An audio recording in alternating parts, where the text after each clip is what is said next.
तो hi friends, नमस्ते, जोहार। देखिए, कोल्हान यूनिवर्सिटी, माफ़ कीजिएगा दोस्तों, आप लोग का यूनिवर्सिटी गद्दारी कर रहा है। तो इसमें मेरी गलती नहीं है। आप लोग का यूनिवर्सिटी प्रॉपर सिलेबस वेबसाइट पे अपलोड नहीं किया है, जिसके कारण मैं आप लोग का वीडियो चाह कर भी नहीं दे पा रहा हूँ। तो जितने मेरे पास सिलेबस हैं, ठीक, एमडीसी पेपर का है, आईकेएस पेपर का है, सेक पेपर का है, अंडरस्टैंडिंग इंडिया का है, इतना ही सिलेबस मेरे पास है। इन सब का मैं क्लास लूँगा, बाकी मेजर पेपर और एससी पेपर का मैं क्लास नहीं लूँगा। सिलेबस ही नहीं है उसमें भी। एमडीसी में मैं दो ही पेपर का एक इसका ले पाऊँगा, फिलॉसफी का क्लास, एमडीसी फिलॉसफी वाली का स्टूडेंट। साइकोलॉजी का भी मैंने खोज के देखा बट सिलेबस नहीं मिल रहा। तो पुराना वाला सिलेबस नहीं है, सिलेबस चेंज हुआ है। ठीक है, पता चला कि पढ़ा कुछ और दिया हूँ, एग्ज़ाम में कुछ और आ रहा है, तो इसलिए दिक्कत हो जाएगा ना। फिलहाल मैं अभी एमडीसी फिलॉसफी का क्लास लूँगा, इसमें पीडीएफ भी दूंगा वीडियो का डिस्क्रिप्शन बॉक्स में। और आपको कोई भी स्टूडेंट अभी कोल्हान विश्वविद्यालय का कोर्स नहीं खरीदेंगे। 60 रुपया तो दाम ही है, लेकिन फिर भी नहीं खरीदिएगा, क्योंकि वहाँ पे आपको प्रॉपर नहीं मिलेगा सब कुछ। ठीक, मिलेगा केवल वही आईकेएस का मिलेगा, इंडियन नॉलेज सिस्टम का, सेक पेपर का मिलेगा, अंडरस्टैंडिंग इंडिया का मिलेगा, और इसका मिलेगा। और एक चीज़, मैं कोर्स का जो दाम है 60 रुपया है कोल्हान यूनिवर्सिटी का, अभी मत खरीदिए, क्योंकि वहाँ पे आपको मेजर पेपर और इसका नहीं मिलेगा। ठीक है, एससी पेपर का, क्योंकि सिलेबस वेबसाइट पे नहीं है। फिर से मैं बोल दे रहा हूँ, झारखंड का सबसे घटिया यूनिवर्सिटी में से दो का नाम आता है, कोल्हान विश्वविद्यालय चाईबासा और नीलांबर पीताम्बर विश्वविद्यालय पलामू। इन लोग वेबसाइट पे सिलेबस ही नहीं डालता है यार। इतना घटिया यूनिवर्सिटी, इससे अच्छा कि बंद कर दो यार, रांची यूनिवर्सिटी के साथ मर्ज कर दे, अच्छा चलेगा। ठीक है, खैर चलिए हम लोग बात करने वाले हैं तो फिलॉसफी, एमडीसी पेपर फिलॉसफी का। ठीक है, ये देखिए नया सिलेबस पे बेस्ड है, 25-29 सेशन और आने वाले भविष्य के सभी सेशन के लिए काम देगा। ठीक है, यहाँ पे साइन किया है 2025 का, 25-29 सेशन के लिए। तो इसमें क्या पढ़ना है, एमडीसी फिलॉसफी। फिलॉसफी को हिंदी में बोलते हैं दर्शन शास्त्र। क्या बोलते हैं, दर्शन शास्त्र। ठीक है, एमडीसी फिलॉसफी दर्शन शास्त्र। ये पेपर 75 मार्क्स का आता है। क्वालिफाई करने के लिए आपको लाना होता है 30 मार्क्स। ठीक है, और देखिए इसमें आपको टोटल 4 यूनिट पढ़ने हैं। ये 4 यूनिट यहाँ से यहाँ तक: introduction and classification of Indian philosophical, ठीक, ट्रेडिशन, और इंट्रोडक्शन टू वैदिक। तो ये सारी चीज़ें पढ़ने हैं आपको। ठीक, भगवत गीता वगैरह, और यहाँ तक एकदम ये यूनिट 4। ठीक है, पूर्व मीमांसा, थ्योरी ऑफ कर्म, ठीक, ये सब पढ़ना है। चलिए इन सभी से मैंने क्वेश्चन आंसर रेडी किए हैं, आपको दिखाता हूँ। तो पहला हमारा क्वेश्चन 1 मार्क्स के हैं।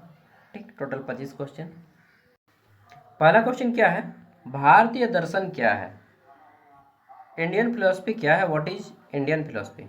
तो भारतीय दर्शन जीवन, आत्मा, ईश्वर, ठीक है, जगत तथा मोक्ष से संबंधित सत्य का तर्कपूर्ण एवं व्यवस्थित अध्ययन करता है। ठीक है, तो भारतीय दर्शन क्या बताता है कि भाई जीवन है, जीवन के बाद क्या है, शरीर आत्मा बन जाएगा। ठीक है, ईश्वर है, सब ईश्वर में चले जाएंगे, जग माया मिथ्या है, अंत में मोक्ष की प्राप्ति के लिए ही मनुष्य जीवन दिया गया है। यही बोला जाता है भारतीय दर्शन। ठीक है, तो भारतीय दर्शन का मुख्य उद्देश्य ही है मोक्ष। क्या है, मोक्ष, इंग्लिश में बोलते हैं सेल्वेशन। ठीक है, नेक्स्ट अगला है, भारतीय दर्शन के दो मुख्य वर्ग कौन से हैं। तो इंडियन फिलोसफी को दो भागों में बांटा गया है। ठीक है, पहला है आस्तिक और दूसरा है नास्तिक। आस्तिक और नास्तिक। अच्छा, आस्तिक किसको कहते हैं और नास्तिक किसको कहते हैं। आस्तिक उसको बोलते हैं जो भगवान पे आस्था रखता है, विश्वास रखता है। आस्था मतलब होता है विश्वास।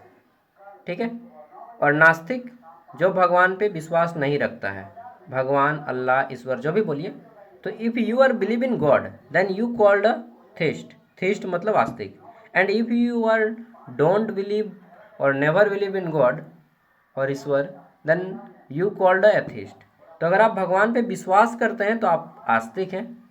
अब मुझे नहीं मालूम आप आस्तिक हैं या नास्तिक हैं। तो भारतीय दर्शन दो वर्गों में बांटा गया है, आस्तिक वर्ग और नास्तिक वर्ग। ओके, वेद क्या है, वेद। क्वेश्चन है अगला हमारा कि वेद क्या है। ठीक है, वेद क्या है? तो वेद हिंदू धर्म के सबसे प्राचीन और पवित्र ग्रंथ माने जाते हैं। हिंदू धर्म का सबसे प्राचीन, हिंदू नहीं सनातन धर्म बोलिए, सनातन धर्म का सबसे प्राचीन और पवित्र ग्रंथ माना जाता है। वेदों की संख्या कितनी है? 4। कौन कौन ये वेद हैं? यजुर्वेद, सामवेद, अथर्ववेद, सबसे पहले आता है ऋग्वेद, फिर सामवेद, उसके बाद यजुर्वेद और लास्ट में अथर्ववेद। थोड़ा सा सीक्वेंस गड़बड़ाया है। ऋग्वेद, सामवेद, उसके बाद आएगा यजुर्वेद और फिर लास्ट में अथर्ववेद। ठीक है। अच्छा, यहाँ पे और कुछ बता दीजिए भैया। तो ये जो ऋग्वेद है, इसी से गायत्री मंत्र की उत्पत्ति हुई है। गायत्री मंत्र आपने सुना होगा, ओम भूर्भुवस्सुवः तत्सवितुर्वरेण्यं भर्गो देवस्य धीमहि धियो यो न प्रचोदयात्। ये जो गायत्री मंत्र है, यह किस वेद से लिया गया है? तो यह ऋग्वेद से लिया गया है। ऋग्वेद ही सबसे प्राचीन वेद है, सबसे पुराना वेद ऋग्वेद है और सबसे बड़ा भी है, मोटा भी है। ठीक है। फिर सामवेद से संगीत की उत्पत्ति मानी जाती है। ठीक। यजुर्वेद से जड़ी बूटी का रहस्य पता चलता है और अथर्ववेद में क्या होता है कि तंत्र विद्या का प्रयोग के बारे में बताया गया है। समझ गए? हाँ, याद करना नहीं है, पढ़िए और भूल जाइए। देखिए, किसी ने कहा था कि जो चीज़ याद किया जाए वो चीज़ पढ़ाई नहीं है, पढ़ के जो भूल पाएँ, जितना भूल पाएँ, उसके बाद जो याद रह जाए वही एक्चुअल पढ़ाई है। ठीक है। तो आप पूरा पढ़िए और सब कुछ भूलने का प्रयास कीजिए, सब कुछ। मैं गारंटी देता हूँ आप सब कुछ कभी नहीं भूल पाएंगे, कुछ ना कुछ आपके माइंड में याद रह जाएगा। लेकिन जो याद रह गया ना, वो एक्चुअल नॉलेज है। हालांकि हम लोग एग्ज़ाम पास करने के लिए उसको रिवाइज करते हैं। ठीक है, क्योंकि वो एक्चुअल नॉलेज हमेशा उतना से काम नहीं चलेगा एग्ज़ाम में। एग्ज़ाम में आपको बेटर करना होगा परफॉर्मेंस। ठीक है। तो अभी भूल जाइए, बाद में जब लास्ट में एकदम सब पढ़ाई एकदम क्लास कंप्लीट हो जाएगा, फिर मैं पीडीएफ दूंगा, उसको आप रिवाइज कीजिएगा, नोट डाउन कीजिएगा। ओके। भगवत गीता क्या है? तो भगवत गीता क्या है? भगवत गीता महाभारत का एक महत्वपूर्ण धार्मिक ग्रंथ है जिसमें 700 श्लोक हैं। देखिए, जब महाभारत का युद्ध हो रहा था धर्म क्षेत्र कुरुक्षेत्र हस्तिनापुर में, ठीक है, कौरवों और पांडवों के बीच में, तो कौरव और पांडव के बीच में आपको युद्ध हो रहा था, मालूम है, भगवत गीता उस समय। ठीक है। यार बार बार फेसे दिखाना पड़ता है क्योंकि इसको समझाने के लिए ना। हाँ, देखिए, एक साइड में तो कौरव की सेना, एक साइड में पांडव की सेना। कौरव यानी कि इसको बोलते हैं हम लोग ये दुर्योधन। ठीक है। दुर्योधन, धृतराष्ट्र पुत्र दुर्योधन, गांधारी पुत्र दुर्योधन और उसके 100 पुत्र, साथ में उसके जो गुरु हैं भीष्म, ठीक है, पितामह, द्रोणाचार्य, कृपाचार्य और कितने भी हैं मालूम नहीं। ठीक है, सब है, यशवत्थामा, ये सब एक साइड में। और एक साइड में कौन है? तो युधिष्ठिर, भीम, नकुल, सहदेव और वो अभिमन्यु और सबसे टॉप श्री कृष्ण पांडव के साइड में। इन दोनों के बीच में जब युद्ध होता है तो युद्ध मैदान में अर्जुन के हाथ पांव फूलने लगते हैं, अपने सगे संबंधियों को देख के, अपने चाचा को देख के, अपने काका को देखने, आपके गुरुदेव, सोचिए सबके सामने आपको बोलेगा कि यार मारना है इन सबको, तुमको इनकी हत्या करनी है। तब उसका हाथ पांव फूलने लगता है। ठीक है। तब वहाँ पे जो बोलते हैं श्री कृष्ण अर्जुन को जो उपदेश देते हैं, जो मोटिवेशन देते हैं, उसी को बोला गया है श्रीमद् भगवत गीता। ठीक है। और इसमें कुल 18 अध्याय में बांटा गया है। इसको लिखा किसने है श्रीमद् भगवत गीता को? तो इसमें सबसे पहले वो तो मौखिक रूप से सुना अर्जुन ने सुना, सूर्य ने सुना और बर्बरी ने सुना। साथ में इसको महर्षि वेदव्यास लिखते जा रहे थे। ठीक है। महर्षि वेदव्यास भी मतलब सुन रहे थे, दिव्य दृष्टि थी उनकी। तो महर्षि वेद व्यास ने लिखा है पूरे के पूरे महाभारत को और ये भगवत गीता को भी। ठीक है। तो भगवत गीता को लिखा किसने है? महर्षि वेद व्यास ने। ठीक। कितने अध्याय हैं? 18 अध्याय हैं। और ये किसका भाग है? तो महाभारत का भाग है भगवत गीता। श्री कृष्ण ने जो अर्जुन को उपदेश दिए थे, उपदेश मतलब मोटिवेशन, वही इसमें बताया गया है और हर एक मनुष्य के लिए काम में आता है। नेक्स्ट, मैं भी पढ़ा हूँ, आप भी शायद पढ़े होंगे। भगवत गीता के अनुसार मोक्ष के 3 मार्ग कौन से हैं? तो कोई भी व्यक्ति जो मोक्ष है ना, या तो ज्ञान के माध्यम से प्राप्त कर सकता है, ठीक, ज्ञानी व्यक्ति। जो ज्ञानी नहीं है वह कर्म के माध्यम से, यानी कि अपना कर्म करो पूरे ईमानदारी के साथ। ठीक है। कर्म किए जा फल की चिंता मत कर, तो ये कर्म योग बोलते हैं इसको, ज्ञान योग, कर्म योग, और तीसरा है भक्ति योग। जो व्यक्ति देखिए, मान लीजिए अब कोई मजदूर है, ठीक, या किसान है, तो वो दिन देखिए उसका मैक्सिमम टाइम खेत में या अपने काम में ही जाएगा। उसको भक्ति करने का टाइम कभी कभी मिलता है फेस्टिवल वगैरह में, ठीक है। तो वो अगर व्यक्ति अगर ईमानदारी से अपना काम करेगा तो उसी से उसको मोक्ष की प्राप्ति होगी। अब बोलिएगा मोक्ष क्या होता है भैया, ये हमको बताइए यार, ये पढ़ाएंगे तो हमको लगता है कि साधु बनना पड़ेगा। चलिए कोई बात नहीं, साधु बनते हैं। तो भक्ति योग क्या है? भक्ति योग बोलता है कि भगवान की श्रद्धा में लीन हो जाओ, ठीक है। हरे कृष्ण कृष्ण कृष्ण हरे हरे, हरे राम राम राम हरे हरे, ठीक है। तो ज्ञान योग, कर्म योग और भक्ति योग, ये तीन योग के माध्यम से आप मोक्ष की प्राप्ति कर सकते हैं। बोलिएगा मोक्ष क्या है? देखिए, बोला जाता है सनातन धर्म में। देखिए, आप में से बहुत से लोग इस्लाम धर्म के होंगे, बहुत से लोग क्रिश्चियनिटी होंगे, बहुत से लोग जैनिज्म होंगे, बहुत से लोग बौद्ध में होंगे, बहुत से लोग सिख धर्म के भी होंगे आप में से। देखिए, मैं सभी धर्म का रिस्पेक्ट करता हूँ और मैं सर्वधर्म समभाव की भावना से चलता हूँ, ठीक है। पूछेगा भैया आपका धर्म क्या है, तो मेरा धर्म भारतीय है, ठीक है, आई एम अ इंडियन। तो आप ये मत सोचिएगा कि मैं हिंदू धर्म का सपोर्ट कर रहा हूँ या किसी अदर धर्म का विरोध कर रहा हूँ, ठीक है, नहीं। मैं सभी धर्मों का सम्मान करता हूँ। इस्लाम धर्म का भी सम्मान करता हूँ, बौद्ध का भी, जैन का भी, सिख का भी, ईसाई का भी, और हिंदू धर्म का भी, ठीक है। तो मोक्ष क्या है ये बता देता हूँ। हिंदू धर्म में माना जाता है, सनातन धर्म में, कि व्यक्ति की जब मृत्यु होती है तब वह कोई ना कोई अन्य शरीर धारण करता है, ठीक। अगर वह अच्छे कर्म करता है तो वह अच्छे योनि में जन्म लेता है, अगर वह बुरे कर्म करता है तो वह बुरे योनि में जन्म लेता है, ठीक। तो ऐसा बोला जाता है कि अगर व्यक्ति अच्छा काम करेगा तो अच्छे जन्म लेगा, बुरा काम करेगा तो बुरा जन्म लेगा।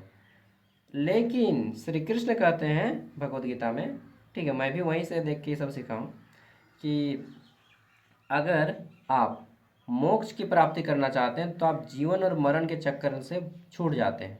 मोक्ष मतलब है कि आप मर गए, ठीक, आपका जो आत्मा है वो दूसरा जन्म नहीं लेगा। तो क्या होगा? दूसरा जन्म नहीं लेगा तो वो जो परमात्मा है, परमात्मा मतलब भगवान, आत्मा जो है परमात्मा का एक अंश है।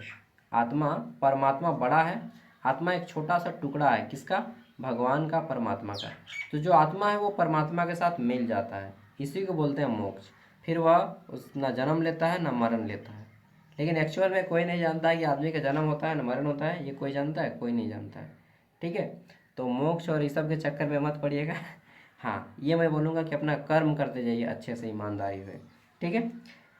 चलिए, ये हो गया मोक्ष, समझ लिए, आत्मा और परमात्मा का मिलन होता है, जन्म और मरण के चक्र से मुक्ति होती है। चलिए, अगला है चार्वाक दर्शन के प्रवर्तक कौन माने जाते हैं। तो चार्वाक एक व्यक्ति थे, मतलब महान ऋषि ही बोलेंगे इसको। तो बृहस्पति को चार्वाक दर्शन का प्रवर्तक माना जाता है। चार्वाक जो है ना, भगवान पे विश्वास नहीं करते थे, ये नास्तिक थे, ठीक है। चार्वाक भगवान पे विश्वास नहीं करते थे, ये नास्तिक थे, और इनके तर्क भी बहुत ठोस थे। आगे पढ़िएगा नेक्स्ट। चार्वाक दर्शन का मुख्य सिद्धांत क्या है? तो प्रत्यक्ष को ही एकमात्र प्रमाण मानना, भौतिकवाद को स्वीकार करना। प्रत्यक्ष मतलब जो सामने है उसी को हम मानेंगे, जो सामने नहीं है उसको हम नहीं मानेंगे। मतलब भगवान, ईश्वर, अल्लाह सामने नहीं है तो हम नहीं मानेंगे, बिल्कुल नहीं मानेंगे। चार्वाक यही बोलते हैं कि भाई जो दिख रहा है सामने उसको मानो ना यार, जो नहीं दिख रहा है उसको काहे मान रहा है? भगवान नहीं दिख रहा है उसको काहे मान रहा है, ठीक है। तो चार्वाक दर्शन नास्तिक है, ये भगवान, अल्लाह, ईश्वर, गॉड किसी पे भी विश्वास नहीं करते हैं, ठीक है। ये बोलते हैं कि भाई वर्तमान में जियो, खाओ पियो मस्त रहो, ठीक है। जन्म मरण के चक्कर, इस सब के चक्कर में मत पड़ो। भगवान, अल्लाह, ईश्वर क्या है नहीं है, ठीक है, आम नीम कटहर जाने दो। तो चार्वाक दर्शन नास्तिक दर्शन है, ये प्रत्यक्ष को ही मानते हैं प्रमाण। भौतिकवाद को स्वीकार करते हैं। भौतिकवाद मतलब जिसको छू कर देख कर आभास किया जा सके केवल उसी को मानो। जिसको छू कर, देख कर या सुन कर, मतलब पंच इंद्रियों से जिसको आभास न किया जा सके उसको तुम न मानो, ठीक है। अब बोलिएगा पंच इंद्रिय कौन से हैं? तो देखिए, ये सब आपको जब आंसर कीजिएगा तो काम देगा। पंच इंद्रिय हमारे हैं, नोट डाउन कीजिएगा। देखिए, मनुष्य के 5 सेंस ऑर्गन है। सेंस ऑर्गन मतलब जहाँ से हमें सेंस मिलती है, जहाँ से हमें अनुभूति मिलती है किसी भी चीज़ को। तो ये इसी को इंग्लिश में सेंस ऑर्गन कहा जाता है, हिंदी में पंच तत्व, सॉरी, ये कहा जाता है पंच इंद्रिय, ठीक है। तो पंच इंद्रिय क्या है हमारा? है सबसे पहले जीभ, ठीक। दूसरा क्या है? आँख, नाक, आँख, नाक, जीभ, कान, ठीक, त्वचा, कान, कान जिससे हम सुनते हैं, नाक जिससे हम सूंघते हैं, जीभ जिससे हम चखते हैं, 3 हो गया, आँख जिससे हम देखते हैं, और 5वां है हमारा त्वचा जिससे हम आभास करते हैं छूने का। तो यही 5 चीज़ हमारे दुनिया के जानने का तरीका है। इसके अलावा और कोई दूसरा चीज़ नहीं है दुनिया को जानने का तरीका। आप जितना भी चीज़ जानते हैं दुनिया में, या तो आप कान से सुने हुए हैं, या फिर आप आँख से देखे हुए हैं, या फिर आप नाक से सूंघे हुए हैं, या फिर जीभ से चखे हुए हैं, या फिर त्वचा से स्पर्श किए हैं। इसके अलावा और कुछ है दुनिया में? दांत से काटिएगा बोलिएगा। तो दांत जो है ना, ये क्या है? दांत, दांत से काट लीजिएगा, लेकिन आभास आपको कौन देगा? जीभ देगा, ठीक है। चलिए, बोलिएगा अरे भैया दांत तो उतना आपका ये पंच इंद्री वाला सटीक तो बैठता ही नहीं है। हाँ यार, मैं अभी सोचा कि दांत भी तो है हमारा, ये भी तो छठा इंद्री हो सकता है, ठीक है। दांत है ना, हाँ हाँ। चलिए, तो मतलब धर्म शास्त्रों के अकॉर्डिंग पंच इंद्रिय है, 6 इंद्रिय होना चाहिए ना दांत को भी इंक्लूड करना चाहिए। चलिए, तो ये 5 इंद्रियां हैं, 5 सेंस ऑर्गन है। इसके अलावा पंच तत्व है हिंदू धर्म में। आप बोलिएगा आप पढ़ा रहे हैं या क्या कर रहे हैं? देखिए, ये जो टॉपिक है फिलॉसफी, ये इसी टॉपिक पे है। इसमें 1 घंटा 1.5 घंटा लेक्चर चलेगा, और आपको फिलॉसफी में यही सब लिखना ही है। फिलॉसफी मतलब होता है बकैती, ठेठ भाषा में बोले तो, ठीक है। दर्शन शास्त्र का यही मतलब होता है बकवास, जितना कर पाओ लेकिन तर्क दो। तो पंच इंद्री होता है, उसी तरह से पंच तत्व है। इसीलिए हिंदू धर्म में 5 को बहुत अच्छा माना जाता है, 5 को टीका लगाया जाता है, देखिए कहीं पे, ठीक है। तो उसी तरह से क्या है पंच तत्व? पंच तत्व क्या है? पृथ्वी, पृथ्वी जिसमें हम लोग हैं, ठीक। आकाश दूसरा है, तीसरा है जल, चौथा है अग्नि, 5वां है वायु। यही पंच तत्वों से मिलकर पूरा का पूरा ब्रह्मांड बना है। पूरा का पूरा ब्रह्मांड, सृष्टि जितना भी है, इन्हीं पंच तत्वों से मिलकर बना है, ठीक है। इसी को पंच तत्व बोलते हैं, पंच महाभूत भी बोलते हैं कहीं कहीं इसको, ठीक है। चलिए, समझ गए?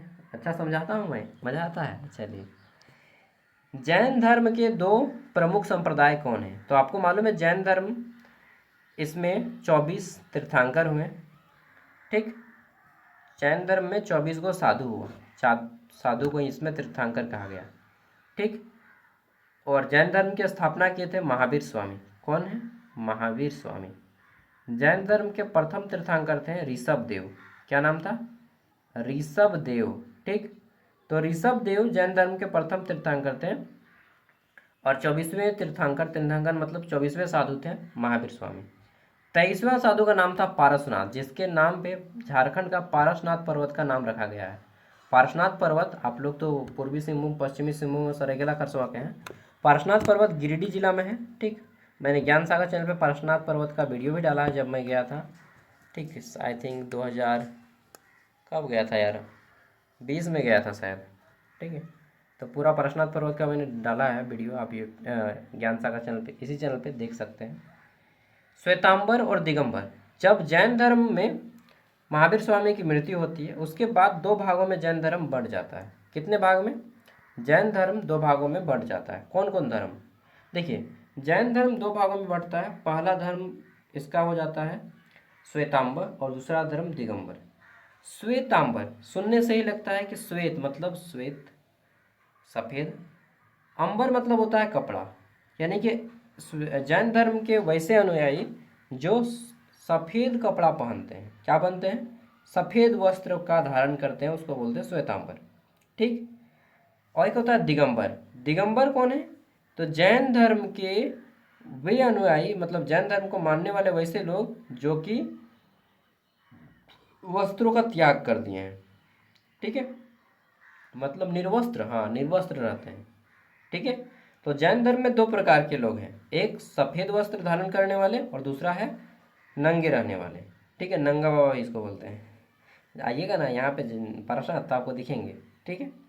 वहाँ पे आपको दिखेंगे, दोनों धर्म के दिखेंगे, श्वेतांबर भी दिखेंगे और दिगंबर भी दिखेंगे।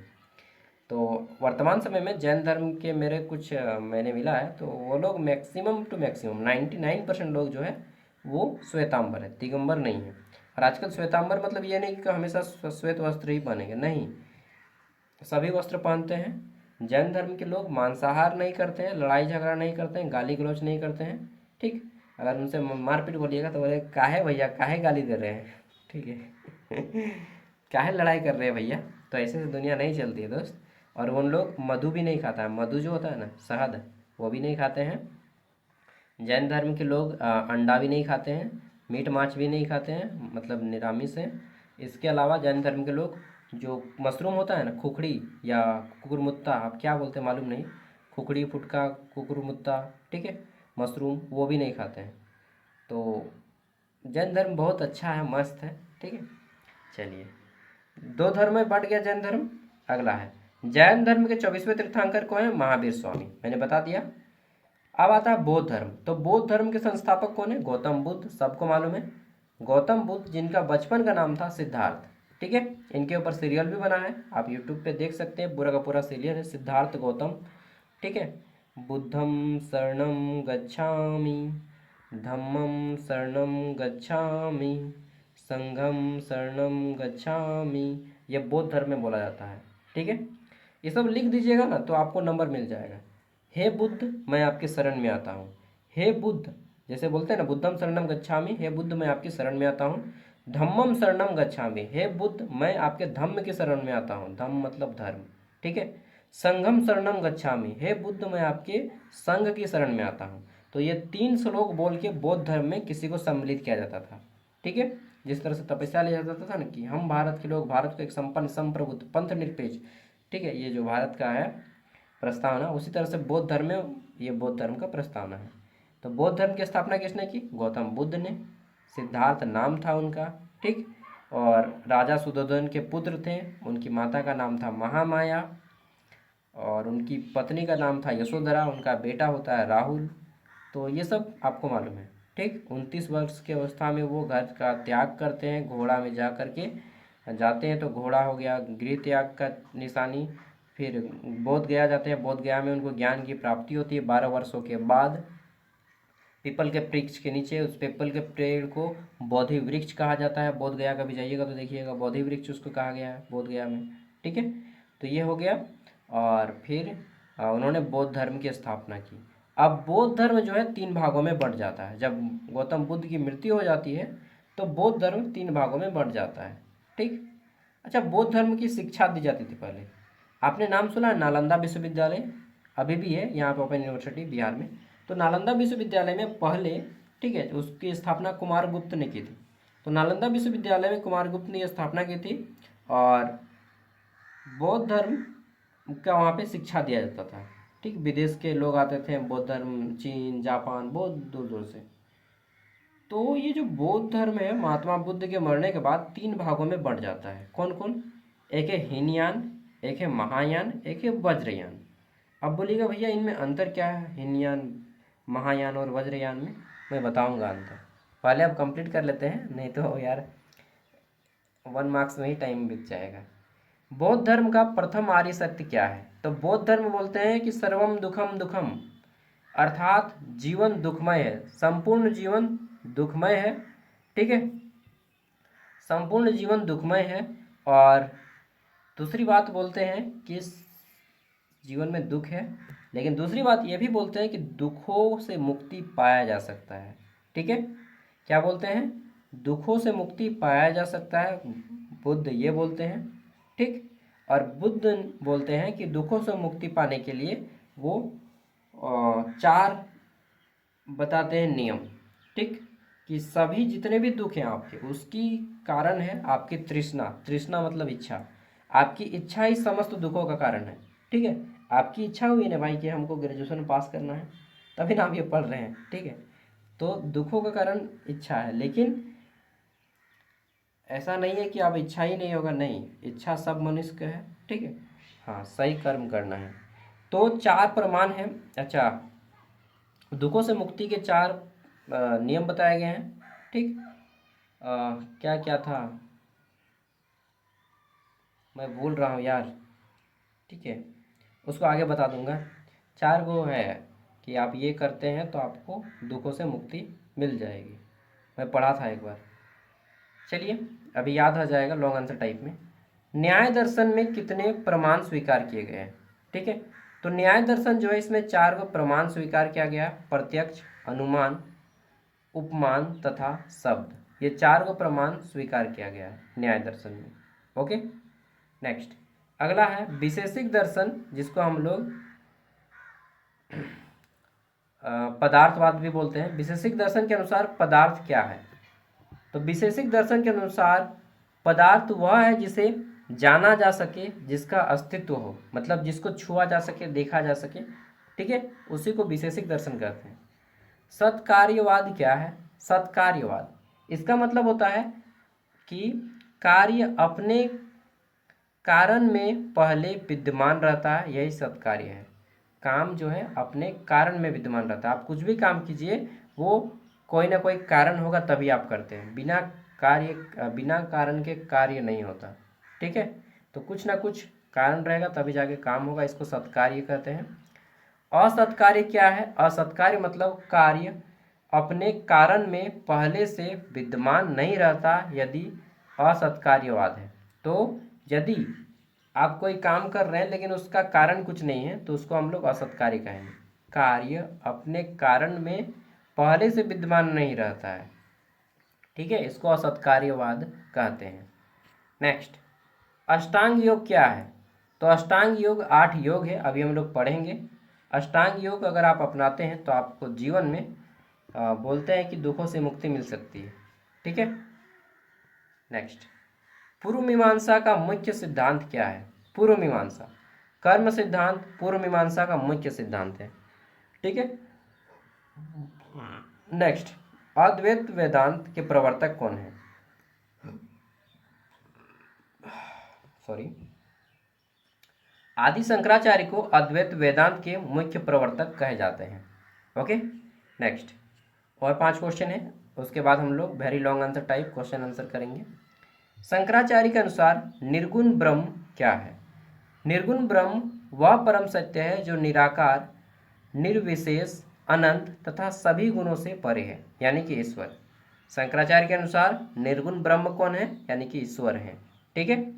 निर्गुण जिसमें कोई भी गुण ना हो, वह ब्रह्म, और परम सत्य जो निराकार है, जिसका कोई आकार नहीं है, ठीक है, निर्वेश है, अनंत है, यानी कि संपूर्ण विश्व ब्रह्मांड में फैला हुआ है, ठीक है, और सभी गुणों से परे है, जिसका कोई भी गुण नहीं है, निर्गुण है। इसी को हम लोग भगवान कहते हैं, गॉड बोलते हैं। अद्वैत वेदांत क्या है? ठीक है, अद्वैत वेदांत में माया क्या है? तो माया वह शक्ति है जो ब्रह्म को वास्तविक स्वरूप को ढक कर जगत को वास्तविक प्रतीत कराती है, ठीक है। अद्वैत वेदांत में माया, हम लोग बोलते हैं ना, ये दुनिया को रख धंधा है, ठीक है, चलिए नहीं गाऊंगा। तो माया मतलब होता है कि माया जाल, ठीक है। तो माया वह शक्ति है जो ब्रह्म के वास्तविक स्वरूप को ढककर जगत को वास्तविक प्रतीत कराती है, मतलब समझे, वो बताते हैं, माया यह बताती है कि यही दुनिया सत्य है, ठीक है, ब्रह्म को ढक दिया है और ये दुनिया को सत्य बता रहा है, जबकि क्या है कि यह दुनिया मिथ्या है, जग माया मिथ्या है, ठीक है। वास्तविक सत्य क्या है? ईश्वर है, अल्लाह है, गॉड है, ठीक है, यही वास्तविक सत्य है। और माया इसको ढक के रखती है। वही बोलती है कि माया वह शक्ति है जो ब्रह्म यानी कि भगवान के वास्तविक स्वरूप को ढक दिया है, ढक कर जगत को वास्तविक बताती है। जो दुनिया है इसको वास्तविक बताती है और भगवान को वास्तविक नहीं बताती है, समझे। ये अद्वैत वेदांत में माया बताया गया है, ठीक है। अद्वैत वेदांत के अनुसार आत्मा क्या है? अद्वैत वेदांत, इसके प्रवर्तक कौन है? आदि शंकराचार्य, याद कीजिएगा, अभी बताया है। आत्मा, इनके अनुसार आत्मा क्या है? आत्मा शुद्ध, नित्य, अविनाशी, ब्रह्म के समान स्वरूप वाली है, मतलब कि भगवान का एक अंश है। लेकिन आदि शंकर चारवाक क्या बोलते हैं? चारवाक दर्शन क्या बोलता है कि नहीं नहीं नहीं नहीं, भगवान वगैरह कुछ नहीं होता है रे बाबू, इसके चक्कर में मत फंसना। यहाँ पे वही सही है जो दिखता है, जो दिखता है वही बिकता है, ठीक है। तो चारवाक दर्शन बोलते हैं कि भगवान वगैरह कुछ नहीं है, जो दिख रहा है वही सत्य है, ठीक है। और आदि शंकराचार्य बोलते हैं कि नहीं रे पागल, ये तुमको झूठ बोल रहा है, ये माया बता रहा है, माया से बाहर निकलो, भगवान है, अल्लाह है, ईश्वर है, गॉड है, वही सत्य है, ये दुनिया तो मिथ्या है। ठीक है, तो ये टॉपिक ही ऐसा है। दर्शन शास्त्र का मतलब ये होता है बकैती। मैंने क्या बोला, बकैती है ये सब। ठीक है, चलिए अगला है मोक्ष क्या है। तो मैंने बताया है कि जन्म और मरण के चक्र से मुक्त होकर परम सत्य की प्राप्ति को मोक्ष कहते हैं, यानी कि आत्मा जो है, मनुष्य के शरीर का आत्मा परमात्मा से मिल जाता है। अब आप में से कोई बोलिएगा भैया कि आत्मा वगैरह कुछ नहीं होता, आप झूठ बोलते हैं। अच्छा चलिए बताइए, आत्मा अगर नहीं होता है तो मनुष्य के शरीर के मरने के बाद क्या होता है? सब अंग तो शरीर में ही रहता है, सब कुछ रहता है, फिर क्या नहीं रहता है मनुष्य के शरीर में? बोलिए। जब व्यक्ति मर जाता है, कोई व्यक्ति, ठीक है, तो मनुष्य के शरीर में तो सब कुछ है, फिर वो मरा क्यों? तो बोलते हैं कि उसके अंदर से आत्मा निकल गई। ठीक, वो आत्मा कोई देखे या नहीं देखे? तो एक जीवित व्यक्ति में और मृत व्यक्ति में क्या अंतर रहता है? आत्मा का। ठीक है, इसी को बोलते हैं, एक जीवित व्यक्ति और मृत व्यक्ति में जो अंतर रहता है वो आत्मा का अंतर रहता है, और कुछ अंतर नहीं है। लेकिन ऐसा कुछ नहीं है। ठीक है, भगवान है या नहीं है, ये आपको बिलीव करते तो बिलीव कीजिए, नहीं करते तो नहीं कीजिए, वो मेरा टॉपिक नहीं है भाई, इसमें मैं चक्कर में नहीं फंसूंगा। ठीक है, मनुष्य का दिमाग इतना छोटा है, इतना सूक्ष्म है कि वो आत्मा और परमात्मा के बीच में डिफरेंस नहीं कर पा रहा है। ठीक है, भगवान को समझ सके वो मनुष्य के बस की बात नहीं है। ठीक है, आप नास्तिक है या आस्तिक है? देखिए, मैं प्रकृति को मानता हूँ, भगवान, अल्लाह, गॉड सब को मानता हूँ और नहीं भी मानता हूँ।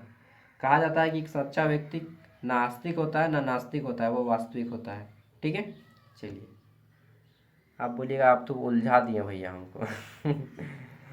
धर्म उलझन ही है यार। ठीक है, देखिएगा तो मुक्ति है, नहीं तो फिर उलझन है। भारतीय दर्शन का परम लक्ष्य क्या है? तो मोक्ष की प्राप्ति करना भारतीय दर्शन का मुख्य लक्ष्य है। भारतीय दर्शन का परम लक्ष्य क्या है? मोक्ष की प्राप्ति करना। हम जहाँ पे बीएड करते हैं, ठीक है, रांची में कॉलेज में, वहाँ पे हम लोग का एक प्रोफेसर हैं, वो हमेशा खाली मोक्ष की बातें करते हैं। ठीक है, अब यहाँ से हम लोग very long answer type question answer करेंगे, लेकिन मेरा एक सिद्धांत है, थोड़ा सा वो लेट हो गया, कि मैं हमेशा 20 से 25 मिनट में एक ब्रेक लेता हूँ, लेकिन ये ब्रेक ले लूँगा मैं 30 मिनट, 32 मिनट हो गया, इसके बाद 5 मिनट का ब्रेक। ठीक है, क्योंकि देखिए हमारी आंखें जो है ना, क्लास करने के बाद जब आप 20 से 25 मिनट क्लास करते हैं तो हमारी आंखें थक जाती हैं। ठीक, स्क्रीन को देख देख के हमारी आँख थक जाती है, हमारा ब्रेन थक जाता है। ठीक, इसलिए हमें रेस्ट चाहिए, हमारी आँखों को, हमारे ब्रेन को रेस्ट चाहिए। ठीक, रिफ्रेश होने के लिए तो जाइए, 5 मिनट का टाइम है, वीडियो को स्टॉप कीजिए, पॉज कीजिए, रोकिए, जाइए वॉशरूम से वॉश करके आइए। ठीक, मुँह कान, टॉयलेट जाना है तो टॉयलेट करके आइए, पानी पीना है तो पानी पी के आइए, जो भी करना है करके आइए 5 मिनट में। मैं भी जाता हूँ, 5 मिनट में आता हूँ, उसके बाद आके क्लास को स्टार्ट करूँगा। आप लोग भी रोक दीजिए और चल जाइए, फिर आके हम लोग लॉन्ग आंसर टाइप करेंगे, और सोचिएगा क्या क्या पढ़ें। चल तो गोया रे यमा बगैचा, जुलूम जलब रे। तो देखिए बीच बीच में आप लोग भी ना गाना गाते रहिए यार। ठीक है, आप लोग को उधर बंगला चलता है ना? ठीक है, अच्छा सबे चलवे चो देखी। तो हम लोग शुरू करने वाले हैं यूनिट 2। यूनिट 1 से ज़्यादा इंटरेस्टिंग है यूनिट 2, तो पहले हम लोग यूनिट 2 करेंगे, फिर हम लोग यूनिट 1 करेंगे, फिर यूनिट 3, फिर यूनिट 4। ओके, वीडियो काफ़ी लंबा है, मैं शुरू से ही बता दिया हूँ। तो पहला क्वेश्चन है हमारा यूनिट 2 का, कि चार्वाक दर्शन के तत्व मीमांसा एवं नीति शास्त्र का विस्तार पूर्वक वर्णन कीजिए।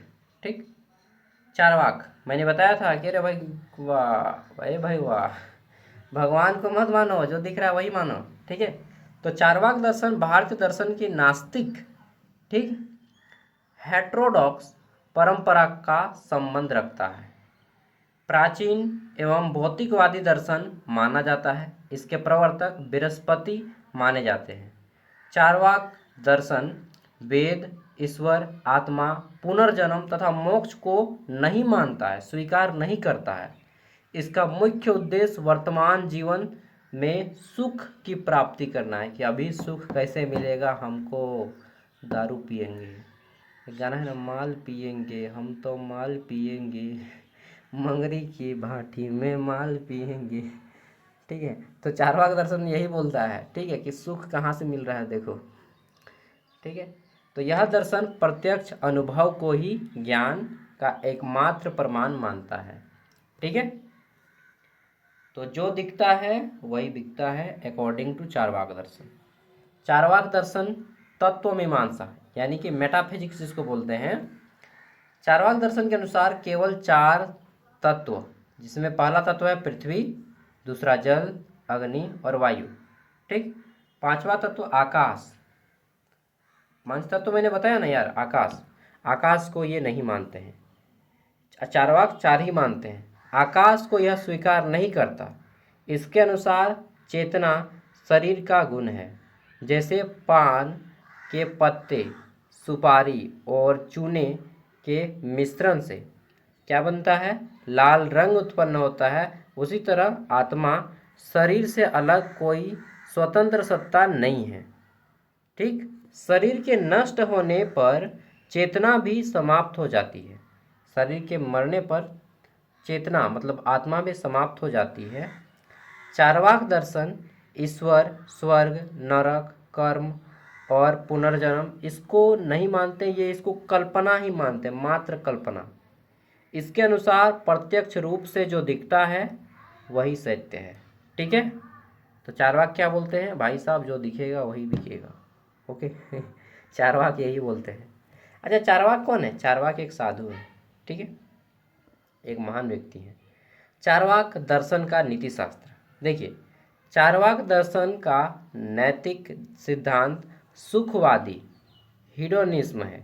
इसका प्रसिद्ध कथन है, यथा जीवन्ते यथा जीवते सुख जीवते ऋण कृत्वा घृत पीतवे, मतलब कि पीवते, ठीक, जब तक जियो सुख से जियो, ठीक है।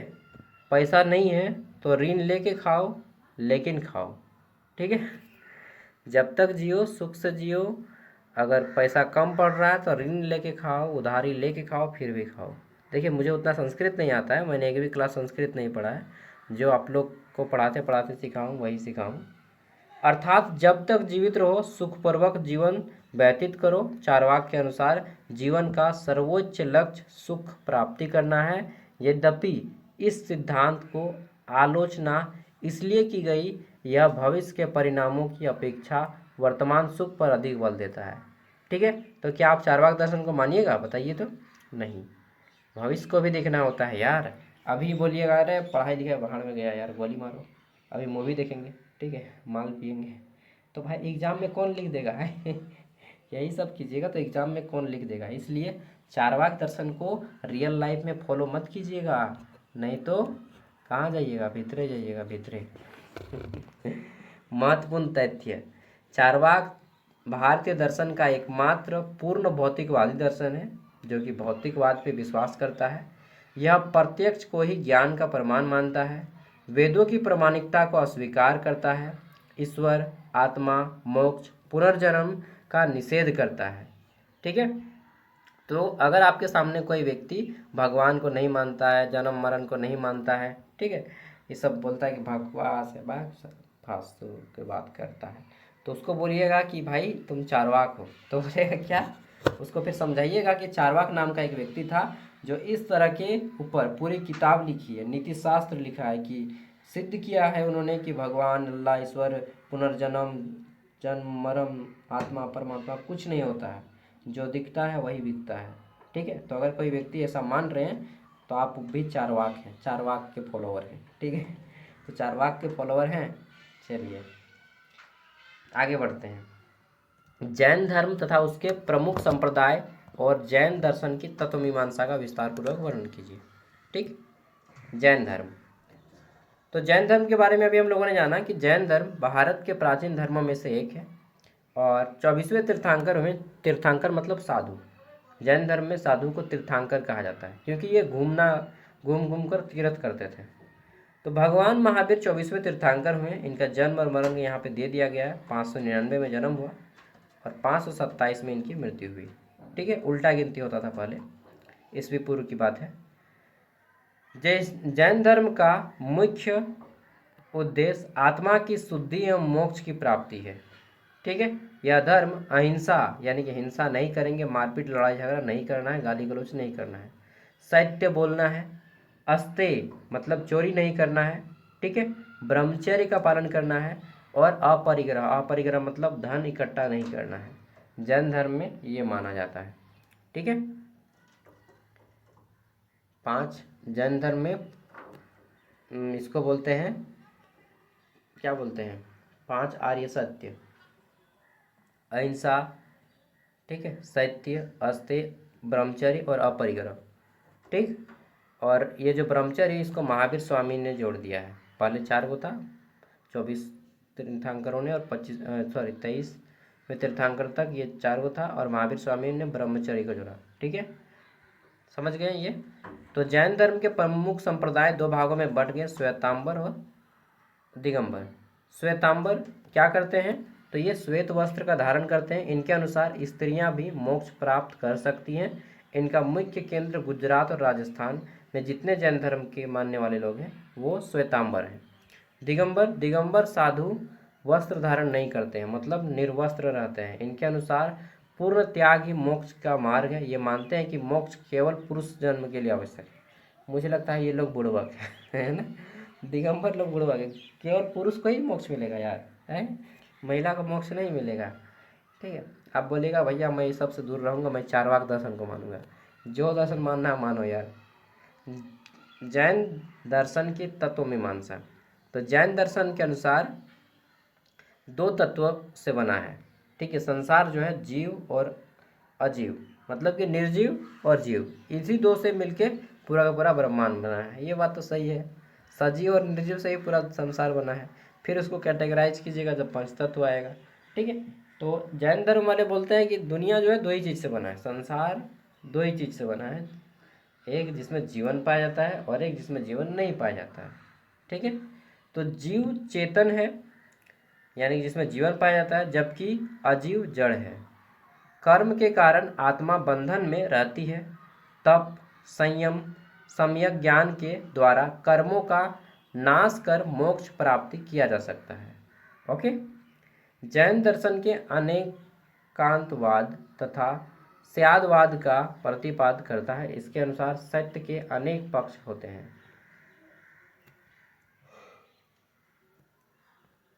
इसमें देखिए, भगवान महावीर 24वें तीर्थंकर थे। जैन धर्म के 5 महाव्रत हैं।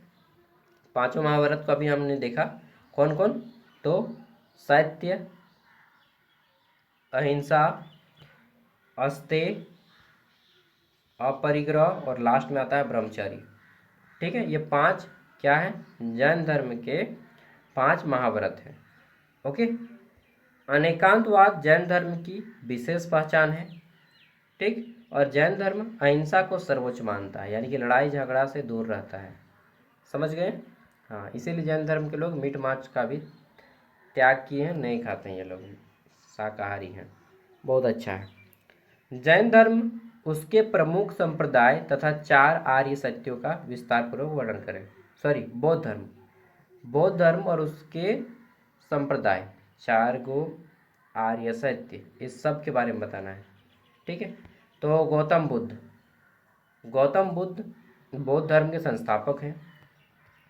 ठीक है, और इनको बोध गया में ज्ञान की प्राप्ति हुई। बोध गया बिहार में है। ठीक, गया को ही बोध गया कहा जाता है।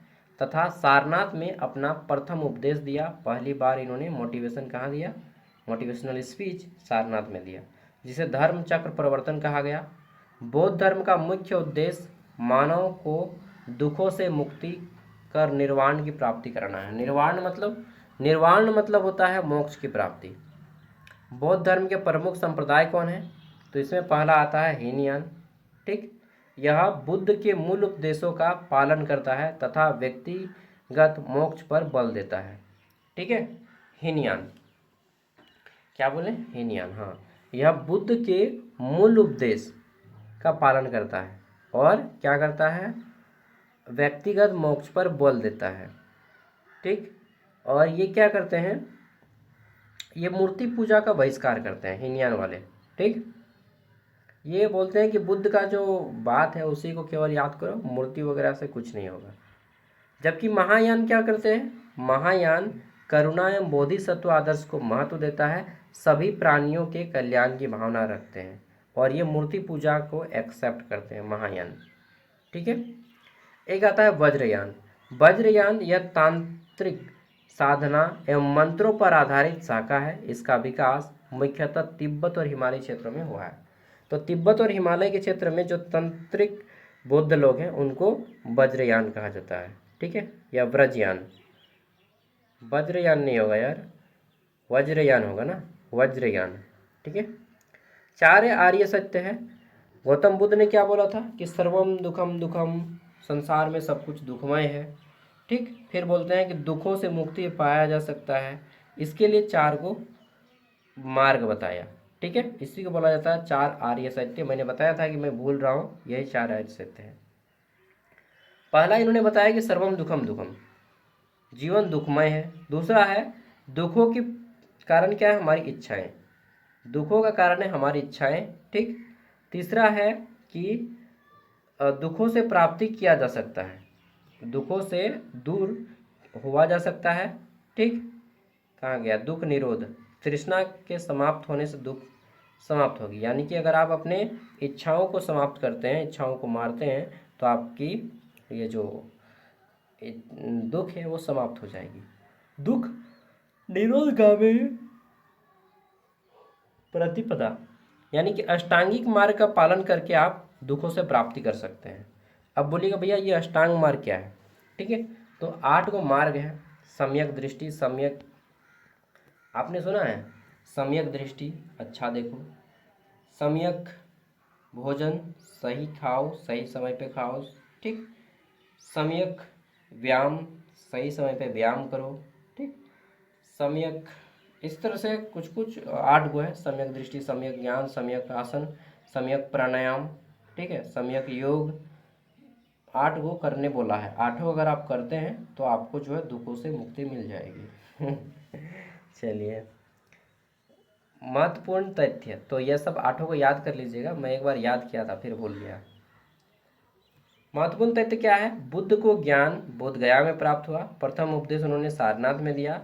बौद्ध धर्म के 4 आर्य सत्य हैं और अष्टांगिक मार्ग के बारे में बताया कि यह अष्टांगिक मार्ग जो पालन करता है वो दुखों से मुक्ति प्राप्त करता है। सम्राट अशोक ने बौद्ध धर्म के प्रचार में महत्वपूर्ण भूमिका निभाई। ये हो गया। अब आ जाता है चारवाक, जैन और बौद्ध दर्शन की तत्व मीमांसा एवं नीति शास्त्र आधार पर तुलना करना चारों। तो चारों के बारे में यहाँ पे आपको लिखना है, ऐसा क्वेश्चन अगर आएगा तो। ठीक है। अगला क्वेश्चन है, बौद्ध धर्म के 4 आर्य सत्य का वर्णन करते हुए मानव जीवन एवं उसके महत्व के बारे में बताना है। तो सबसे पहले क्या बताएं, सर्वम दुखम दुखम, प्रथम आर्य सत्य कि संसार दुखमय है। ठीक। चलिए इसको आराम से पढ़ते हैं, ये सब काम देगा लाइफ में यार। ठीक है।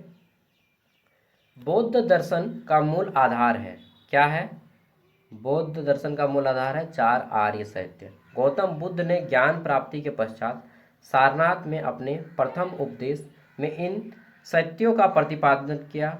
इनका उद्देश्य मानव जीवन के दुखों का कारण को समझना तथा उनसे मुक्ति का मार्ग बताना है। ठीक है। प्रथम आर्य सत्य है क्या, प्रथम आर्य सत्य, बुद्ध के अनुसार संसार का प्रत्येक प्राणी किसी न किसी रूप में दुख का अनुभव करता है। जन्म, बुढ़ापा, बीमारी, मृत्यु। ठीक है। प्रिय से वियोग, अपने जिससे आप इमोशनली जुड़े हुए उससे दूरी, वियोग। ठीक है। और अप्रिय से संयोग, जिससे आप नहीं चाहते उससे पास आ रहे हैं, इसको संयोग। ये सभी दुख के कारण हैं। ठीक है। तो दूसरा बोलें कि सर्वम दुखम दुखम, द्वितीय आर्य सत्य दुख समुदय, यानी कि दुख का कारण क्या है, हमारी इच्छाएं, हमारा लोभ, हमारा मोक्ष, मोह। ठीक है। और आसक्ति मनुष्य के बंधन में बांध देते हैं। तीसरा है कि दुख निरोध, यानी कि दुखों से मुक्ति पाया जा सकता है यदि हम अपनी इच्छाओं को, अपनी लोभ को, अपनी लालसा को त्याग दें तो। चतुर्थ आर्य सत्य क्या है, चौथा आर्य सत्य है कि दुखों से मुक्ति का मार्ग है अष्टांगिक मार्ग। ठीक है। अष्टांगिक मार्ग, हाँ। सम्यक दृष्टि, अच्छा देखो। ठीक। सम्यक संकल्प, सम्यक वाणी, अच्छा बोलो, संकल्प लो। ठीक है, अच्छा बोलो। सम्यक कर्म, ठीक है, अच्छा कर्म करो। सम्यक आजीविका, अच्छी आजीविका करो। सम्यक प्रयास, अच्छा प्रयास करो। सम्यक स्मृति, अच्छा याद रखो, ठीक है। सम्यक समाधि, अच्छे समाधि करो, इस समाधि का मतलब यहाँ पे व्यायाम है, ठीक है, एक्सरसाइज। मानव जीवन में महत्व, ये क्या है इसका मानव जीवन में महत्व, तो 4 आर्य सत्य व्यक्ति को आत्म संयम, मानसिक शांति, नैतिक जीवन एवं सकारात्मक सोच की प्रेरणा देते हैं। आज के तनावपूर्ण जीवन में उनकी उपयोगिता भी बढ़ गई है और क्रोध, लोभ, मोह से मुक्ति होकर संतुलित जीवन जीने की शिक्षा देते हैं। महत्वपूर्ण तथ्य है, बुद्ध ने 4 आर्य सत्य का उपदेश दिया है सारनाथ में, ये सब लिख लीजिएगा। अंतिम क्वेश्चन है यूनिट 2 का, इसमें है जैन धर्म एवं बौद्ध धर्म को नैतिक दर्शन के रूप में स्पष्ट कीजिए तथा उनकी समस्या और भिन्नताओं को लिखें। तो देखिए, जैन धर्म, बौद्ध धर्म या चारों के बारे में से कोई आएगा, या तो जैन धर्म के बारे में आएगा, या बौद्ध धर्म के बारे में आएगा, या चारवाक के बारे में आएगा, ठीक है। तीनों को धर्म बताए ना, हाँ, जैन धर्म, बौद्ध धर्म या चारवाक। अब हम लोग यूनिट 1 करते हैं, उसके बाद फिर यूनिट 3। हाँ, यूनिट 1 आ जाते हैं, यहाँ पे है यूनिट 1। ओके ओके, कहाँ पे है, यहाँ पे है। तो पहला क्वेश्चन है हमारा यहाँ पे, भारतीय दार्शनिक परंपराओं का परिचय एवं वर्गीकरण स्पष्ट कीजिए। इंग्लिश में है explain the introduction and classification of Indian philosophical traditions. Okay, तो भारतीय दार्शनिक परंपराओं का परिचय देना है सबसे पहले, फिर वर्गीकरण करना है। देखिए 51 मिनट का हो चुका है, मैं अगर क्लास लेता रहूँगा तो मुझे लगता है 3 घंटा हो जाएगा, क्योंकि 72 पेज का PDF है, ठीक है। तो आप क्या कीजिए मेरे दोस्त, मेरे भाई, मेरी बहन, जो भी हैं आप, ठीक है, तो आप वीडियो को लाइक कीजिए, पहली बात यार, चैनल पे पहली बार आता है सब्सक्राइब कीजिए, और इसका वीडियो का डिस्क्रिप्शन में मैं लिंक दे रहा हूँ, उसको डाउनलोड कर लीजिए, ठीक है। डिस्क्रिप्शन बॉक्स लिंक, वीडियो का डिस्क्रिप्शन में आपको एक व्हाट्सएप ग्रुप मिलेगा इसका, कोल्हान यूनिवर्सिटी का, वहाँ पे मैं ये PDF दे दूँगा, ठीक है। तो उसको ज्वाइन कर लीजिएगा व्हाट्सएप ग्रुप को, कोल्हान विश्वविद्यालय का। वैदिक ग्रंथों का परिचय देते हुए भारतीय दर्शन में उनका महत्व बताना है। तो इसको तो मैं क्वेश्चन दिखाऊंगा ही सभी। वेदों का परिचय देना है, 4 गो वेद है, ठीक है, और ऋग्वेद में 1028 सूक्त है, 10 गो मंडल में बांटा गया है, ठीक है। इम्पोर्टेंट चीज़ को मैं बता देता हूँ यहाँ पे, चारों को मालूम है। फिर भारतीय दर्शन के 6 आस्तिक दर्शन है। भारतीय दर्शन 2 भागों में बांटा गया है, आस्तिक और नास्तिक, ठीक। आस्तिक के कौन है, तो चारवाक है। नास्तिक के कौन है, सॉरी, नास्तिक के चारवाक हैं, और आस्तिक के आदि शंकराचार्य हैं, ठीक है, जिसको एकांत वेदांत कहते हैं, सॉरी, वेदांत दर्शन, ठीक है। आदित्य वेदांत दर्शन के प्रवर्तक हैं आदि शंकराचार्य, और नास्तिक दर्शन के प्रवर्तक हैं चारवाक। भगवत गीता के अनुसार मोक्ष की प्राप्ति के साधन के रूप में ज्ञान योग, कर्म योग, भक्ति योग के बारे में पूछा गया है, ठीक है। तो भगवत गीता जिसमें 18 अध्याय 700 श्लोक हैं, ठीक है, इसमें ज्ञान योग के माध्यम से व्यक्ति जो है अपना मोक्ष प्राप्त कर सकता है, कर्म के माध्यम से भी व्यक्ति जो है मोक्ष की प्राप्ति कर सकता है, और भक्ति के माध्यम से भी व्यक्ति मोक्ष की प्राप्ति कर सकता है। तीनों योगों का समन्वय है इसमें। और चारवाक, बौद्ध, सब कुछ मत मानिए, भक्ति योग, ज्ञान योग या कर्म योग, सबसे बेस्ट योग है कर्म योग। अपना कर्म करो ईमानदारी से, आपको खुद मोक्ष मिलेगा, और मिलेगा चाहे नहीं मिलेगा, आपको क्या देखने गए हैं, लेकिन मिल जाएगा, टेंशन मत लीजिए। भगवत गीता के दर्शन तथा आधुनिक जीवन में उसकी प्रासंगिकता क्या है, ये विस्तार से बताइए, ठीक। चलिए, यहाँ पे आपका क्वेश्चन यूनिट 1 का कंप्लीट होता है। यूनिट 2 तो हम लोगों ने कर लिया 6 क्वेश्चन। अब चलिए हम लोग यूनिट 3 की ओर चलते हैं।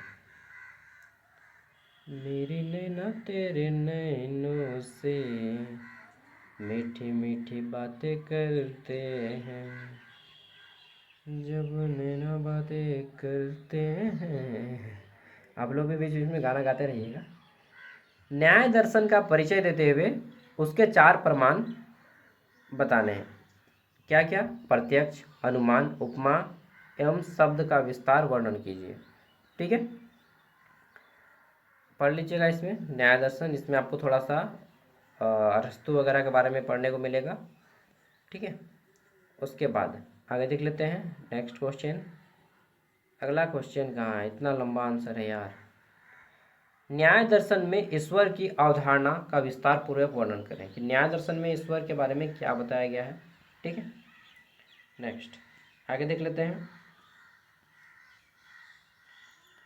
तीसरा क्वेश्चन है, विशेषिक दर्शन में पदार्थ और अस्तकार्यवाद की अवधारणा का विस्तार से वर्णन करना है। विशेषिक दर्शन, देखिए जितने भी क्वेश्चन मैं दिया हूँ, हर एक यूनिट से कितना क्वेश्चन दिया हूँ। अच्छा, इसको जान लीजिए थोड़ा सा। देखिए, पदार्थ के बारे में बताया गया है कि पदार्थ जिसे जाना जा सके, जिसका अस्तित्व हो। ठीक है। महर्षि कणाद, पदार्थ मतलब एटम, एटम मतलब परमाणु। ठीक है। महर्षि कणाद के अनुसार संसार की प्रत्येक वस्तु किसी न किसी पदार्थ से बनी है। ठीक है। विशेषिक दर्शन में प्रारंभ में 6 पदार्थ बताए गए थे। ठीक है। बाद में कुल 7 हो गए। तो आपने पढ़ा है ना, ठोस, द्रव, गैस। साइंस में नहीं पढ़ा है जी, ठोस, द्रव, गैस। ठीक है, वही सब है। 3 गो तो सबको मालूम है, ठोस, द्रव, गैस।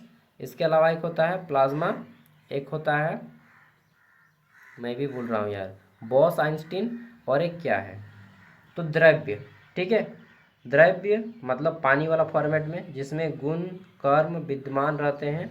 और 9 द्रव्य माने गए हैं पृथ्वी में, जिसमें पहला है जल, अग्नि, वायु, आकाश, काल, दिशा, आत्मा और मन।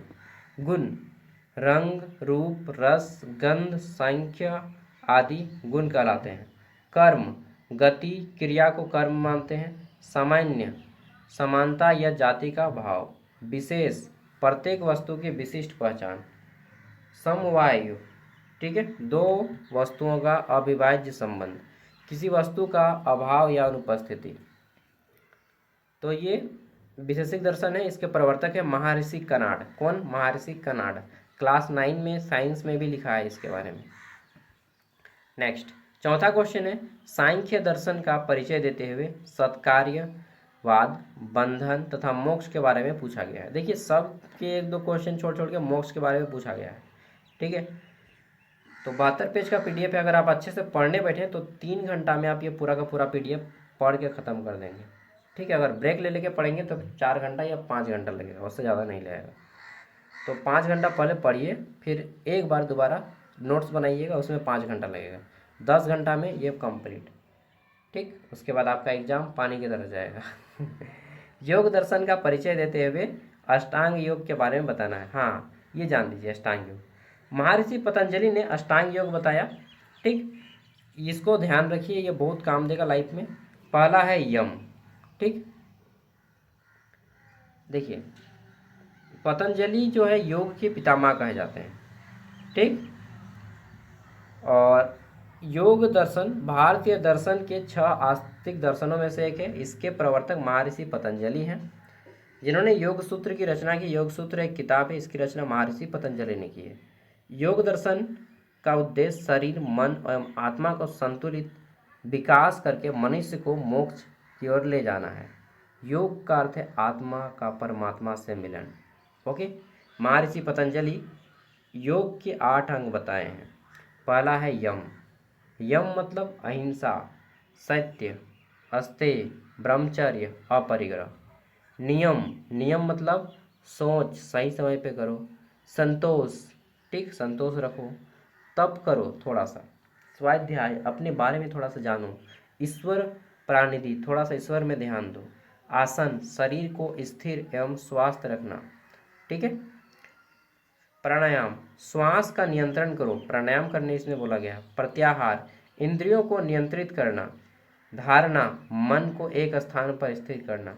ध्यान, निरंतर एकाग्र चित्त से ध्यान करना। समाधि, आत्मा का परम सत्य में लीन होना। ठीक है।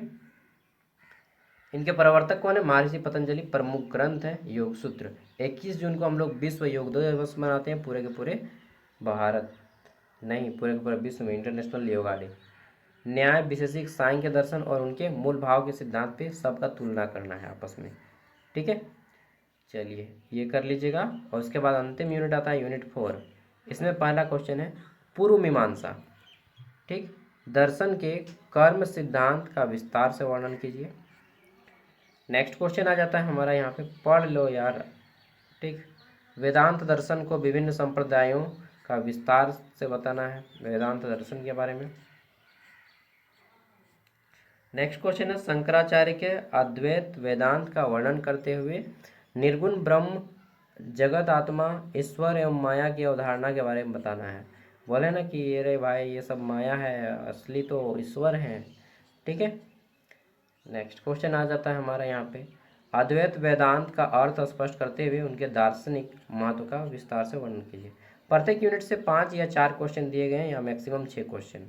4 को यूनिट है, 6 चौका 24 क्वेश्चन मान के चलिए, तो 24 नहीं, यहाँ पे 22 क्वेश्चन आपको मिलेंगे लॉन्ग आंसर टाइप में। इतना कीजिए, काफ़ी है।